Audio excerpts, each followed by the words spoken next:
I don't know, you just drove too fast. Well, that's how New Yorkers do, but I was from Atlanta where everybody's cordial of everybody on the street.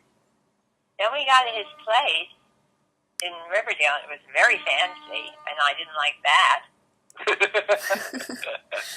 Why not? I wanted adventure, off in the wild.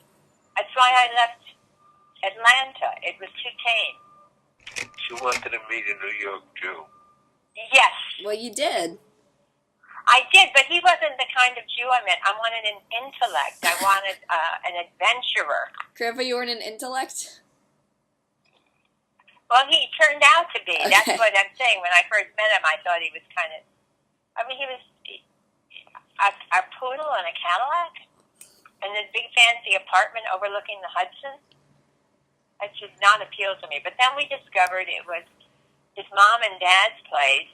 After we'd been... Well, the first time I met him, Al and I drove them to Yankee Stadium. Al's dad was an ardent baseball lover of the Yankees. Yeah. And they went to the games all the time. You want to talk, Al, and tell her some of that? That's not true. Oh, well, tell the truth. Put the phone up and barge in and tell me where I'm wrong. Okay. He didn't like baseball. Oh. He wasn't a big fan of baseball. He really wasn't a fan of any sports. To him, sports was for other people. Then why were they always going to the game? They weren't always going to the game. Why did we drive them to the game that night? I don't know, because we didn't drive them to the game that night. Well, we did, and that was the first night that I met them. I was sitting in the front seat wearing a babushka, and they were in the back seat. And then we picked them up because of the traffic. I don't know, whatever. Grandpa, you said at 14 you, stopped being super religious. What happened or, what changed? I had a cousin, Richard, and he was 6 years old. And he got polio.